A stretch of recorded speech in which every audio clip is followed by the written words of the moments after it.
आपसे गुफ्तगू एक बहुत अहम मौजू पे करना चाहता हूँ। 2024 का इलेक्शन जो है ये हिंदुस्तान की तारीख़ का सबसे अहम और सबसे मुश्किल इलेक्शन होने जा रहा है। 1952 के इलेक्शन के बाद मैं समझता हूँ ये 24 का इलेक्शन है जो इस हिंदुस्तान की तारीख़ लिखेगा। 1947 में जब ये मुल्क बटा उस वक्त कुछ लोग इस मुल्क को छोड़ के चले गए और काफ़ी बड़ी तादाद उसने गांधी की आवाज़ पर, मौलाना आज़ाद और नेहरू और उस वक्त के काबरीन की आवाज़ पर अपनी किश्तियाँ जला दी, एक जिना को ठुकरा दिया और ये फ़ैसला हुआ। जो कैफियत 1947 में मुसलमानों की थी, आज 2024 में हम वहीं खड़े हैं। उस वक्त के काबरीन ने एक राय दी कि भाई तुम यहाँ आके रहो, हम साझी विरासत में रहेंगे। सन 52 का जो पहला इलेक्शन हुआ, नेहरू ने रेफरेंडम लिया कि इस मुल्क में सेकुलर हुकूमत रहेगी या हिंदू स्टेट बनेगी। उस वक्त की आवाम ने यह फ़ैसला किया और हिंदुस्तान के मुसलमानों को भी मसर्रत हुई कि उनका फ़ैसला सही था। हम मुसलमानों ने चाँद और सितारों की तमन्ना नहीं की थी, हमने सिर्फ यही चाहा था कि हम इज़्ज़त के साथ अपने भाइयों के साथ रहें। पिछले 10 साल से जो कुछ हो रहा है उससे इस मुल्क का किसान हो, मज़दूर हो और कारीगर हो, हर तबका फ़िक्रमंद और परेशान है। और बिलख़ुसूस मुसलमानों के लिए अब फ़ैसला करना है कि उनकी ज़िंदगी कैसे गुज़रेगी। आपको इसमें एक हक़ाइक़ बताना चाहता हूँ। हमारी बर्बादी के बायस में हम खुद शरीक हैं। अगर आप हिंदुस्तान के तज़किया करिए तो 84 पार्लियामेंट्री सीटें ऐसी हैं जहां मुसलमान जिता सकता है या हरा सकता है। उसमें से 72 सीटें बीजेपी के पास हैं। 80% स्ट्राइक रेट बीजेपी का मुस्लिम कॉन्स्टिट्यूंसीज़ में है। किसको इल्ज़ाम दें? कभी सोचा है आपने? उसके बाद दूसरी स्ट्राइक रेट बीजेपी की उन स्टेट सीटों पर है जो रिज़र्व सीटें हैं। तो आज भी एक तबका है गैर मुस्लिमों का जो आपके साथ खड़ा है। ये जो गठबंधन हुआ उसकी वजह से हमारे पास सिर्फ 2 ऑप्शन रह गए। एक ऑप्शन ये है कि अगर हमें इस मुल्क को बचाना है और इस मुल्क से हमारा ताल्लुक़ यहाँ के आइन और संविधान से है, एक तबका खड़ा हुआ है कि हम संविधान बना बचाएंगे और दूसरा तबका ये कहता है कि हम संविधान बदलेंगे। इसमें हमारा क्या रोल है, इसको सोचने की ज़रूरत है। आजकल तरह तरीक़े की चीज़ें आ रही हैं। मैंने देखा कि कुछ लोग, मुसलमान इतना परेशान हो चुका है कि उसे मालूम है कि उसकी दरगाहें, उसकी खानकाहें, उसकी मसाजिदें, उसके कब्रिस्तान रोज़ छीने जा रहे हैं। यहाँ तक कि कोर्ट अब ये भी कह रहा है कि आप मदरसा बंद कर दीजिए, सेकुलर मुल्क है और ये ऐसा सेकुलर मुल्क है जहाँ पार्लियामेंट का इफ्तिताह होता है तो हवन किया जाता है। यहाँ शिव मंदिर जितने हैं वहाँ पढ़ाई की जाती है। जब ये हालात हो जाएं फिर भी हम नहीं जाग रहे हैं। मैं आपसे गुजारिश करता हूँ कि अगर आप इस वक्त भी बहक गए, क्योंकि बहकने वाले लोग हैं, अभी बहुत से वाया मीडिया पॉलिटिकल पार्टीज़ ने निकाले हैं, उनकी सहयोगियों के साथ जुड़ने जा रहे हैं। कहते हैं कि ये फला सहयोगी जो है उसके साथ हम जा रहे हैं, यानी मुस्लिम वोट को बांटने जा रहे हैं।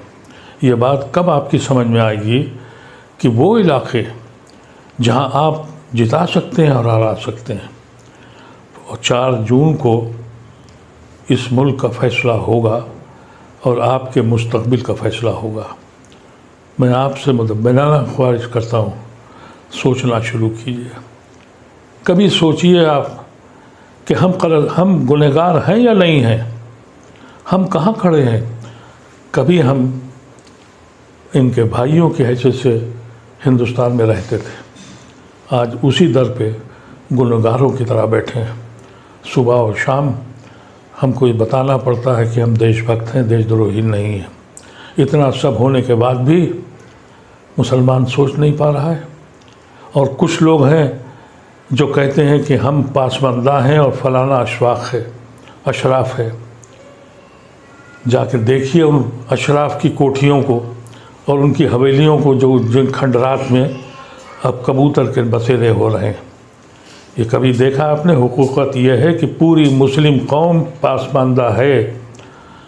अल्लाह तबारक व तआला मेरी ज़बान में इतना असर दे कि आपको दिलों में हिला सके। मेरे पास वो ज़बान नहीं है, मेरे पास वो कलम नहीं है जो आपको सोचने के लिए मजबूर करे। अगर आपने इस बार भी यही किया, अगर आप 5 सीटें भी कम, वोट भी कम कर सकते हैं, तो यकीन कीजिए कि आप मिल्लत पर और हिंदुस्तान पर एहसान करने जा रहे हैं।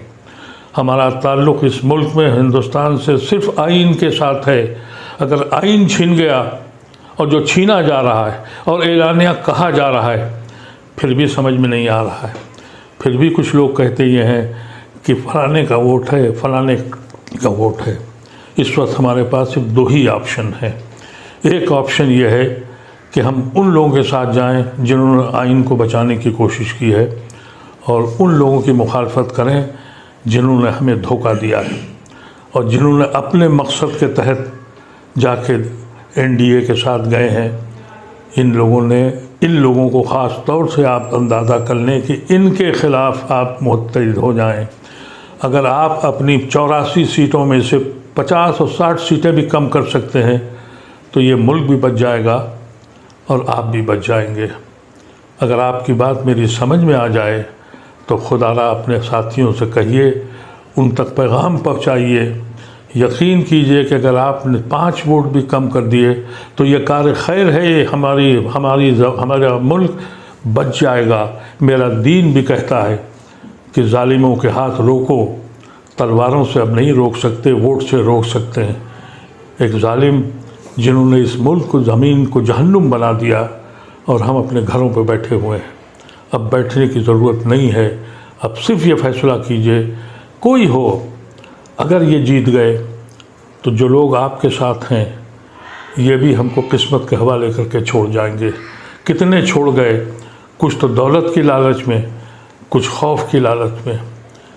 और अगर ये दोबारा जीत गए तो फिर वो जो बचे के जो सेकुलर हिंदू आपके साथ खड़े हैं, ये भी आपका दामन छोड़ देंगे। फिर आपके बच्चों का क्या हश्र होगा।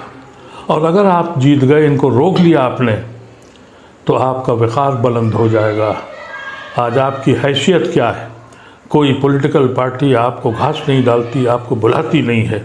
यहाँ तक कि जो मुस्लिम कॉन्स्टिट्यूंसीज़ हैं वहाँ पर भी गैर मुस्लिमों को देती है और मजबूर है उनको जिताने के लिए। ऐसी शक्ल में एक बात सोचिएगा ज़रूर, और इस बात पर सोचिएगा कि ये एक आदमी जो बीमारी के बाद अपनी उम्र के साथ और बीमारी के साथ जिसकी आँखें अपने रब से मिलने को बेचैन हैं, ये उसका आखिरी इलेक्शन है। मैं इलेक्शन का कैंडिडेट नहीं हूँ, लेकिन अपनी मिल्लत की तरफ देखता हूँ तो दूर दूर तक कोई दिखाई नहीं पड़ता।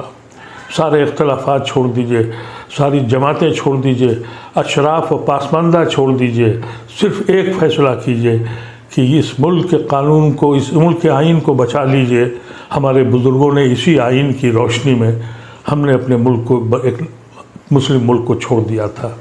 इतना सोचना ज़रूरी है।